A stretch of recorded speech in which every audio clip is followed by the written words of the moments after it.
Dear viewers, welcome to CAPSULE 3 in Business Statistics. In the coming sessions, I'll be talking about weighted average, moving average, weighted moving average, time series, and index numbers.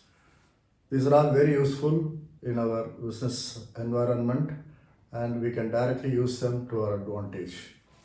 Now let us understand why weighted average. Weighted average is required in certain situation.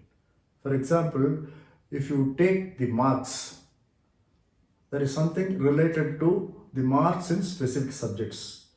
A student's ability or capability to pursue a particular course depending on how he performs in certain subjects. For example, if you take medicine, he has to be good in botany and natural science and chemistry. And if you take engineering, you should be good in mathematics and physics and perhaps computer science. Same way, if you want to become a good journalist, you have to have a good vocabulary and a very good knowledge or very good aptitude in picking up good English and good accent and the language. So it depends on the individual needs. So when you evaluate a set of students for a particular course, so what you need to do is that you have to attach importance to the attribute of or the marks in the particular subject. So what you do is that you assign a weightage for those subjects and then work out an average. That gives a much more meaningful arrival of average, which by and large, in all probability, the selected candidate will perform in those subjects well.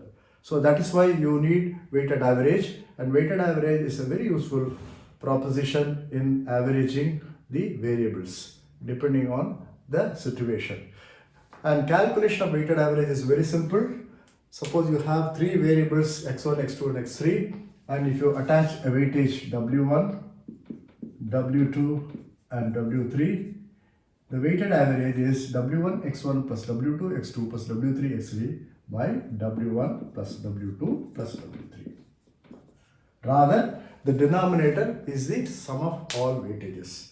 So this is the way you use weighted average for identifying where to concentrate in a data set. We will see by way of an example in the PowerPoint presentation to understand in terms of the numbers and then how you can very effectively use weighted average. Now let us understand the weighted and moving average in this PowerPoint presentation.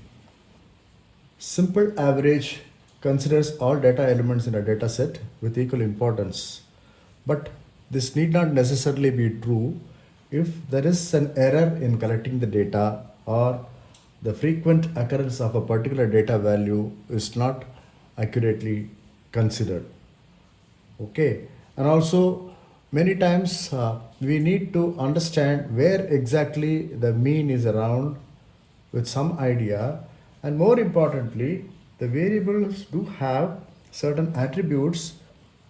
Say for example, when you talk of marks, the subjects has got a different connotation in terms of a student being considered for a particular line of study. Could be medicine or could be engineering or journalism. So you need to have additional importance for certain subjects. These things we will see by way of an example now.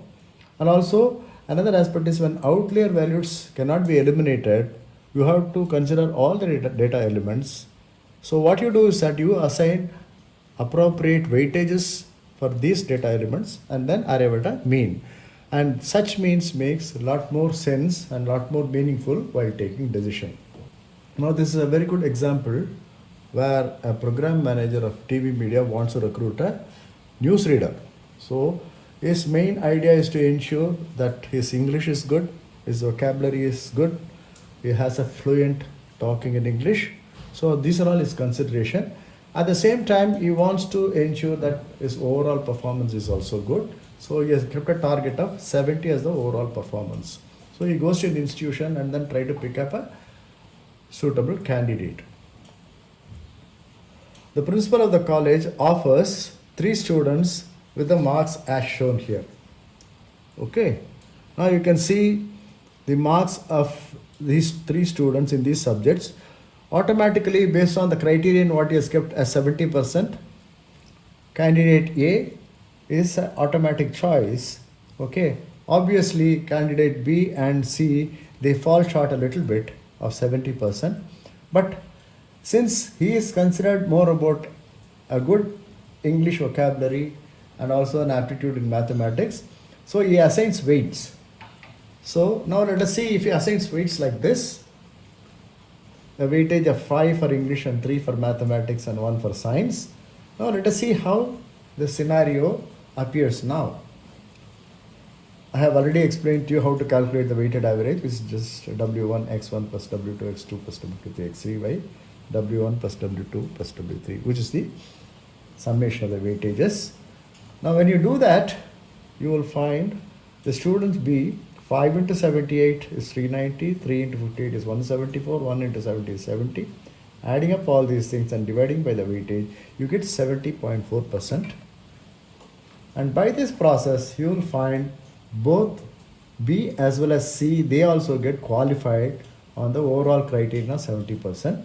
But the advantage here is that he has given weightage for English more here. So obviously, if you see the two candidates, they definitely are superior to this candidate who has scored very good marks in maths and science but not in English. However, by going through this process, you get to know B and C are equally good or even better, giving weightage. So obvious choice for the program manager is to choose this guy because he scores the highest. However, if he is a wise program manager giving importance to weightage, probably he can go for student C. So this is what the weighted average explains, and how weighted average gives more importance to particular attribute in a data set, and that is enumerated in this example. The general formula is shown here.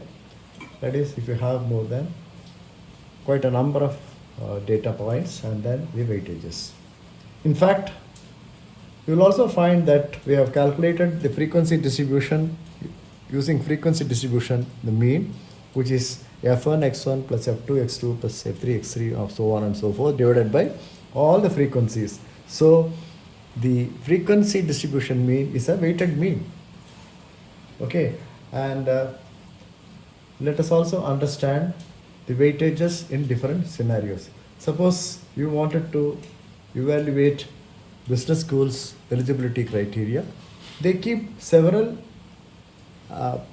factors of consideration, not only the academic records, a performance and aptitude test, interviews and panel discussion, how he handled case studies, co and extracurricular activities. So this gives an overall idea about the capability of the student. So you need to give weightages, or you have to rate using these weightages. And if you take a political career candidate, you must have a good oratory skills, knowledge of demography, length of service, contribution to society, and empathy for people. These are all very important characteristics you should possess so that you can become a good political leader. And when you go for award, obviously the knowledge of the discipline, the research is conducted, contribution to the specific field, length of service, benefits derived, so many things. So these are all the factors that can be attached with weightages, and based on that, an overall performance of the candidates can be analyzed. And again, in investment, the segment addressed, overall the players, technology know-how, infrastructure, platform, tools, skill requirement, more importantly, return on investment. So when you evaluate a data, it is not only just you use a data and then go about it. You also see what are all the factors or attributes to such data and try to assign weightages to make a more meaningful decision. So this is the way you should use weightages in calculating the parameters that are relevant for a particular task or a scenario, business scenario.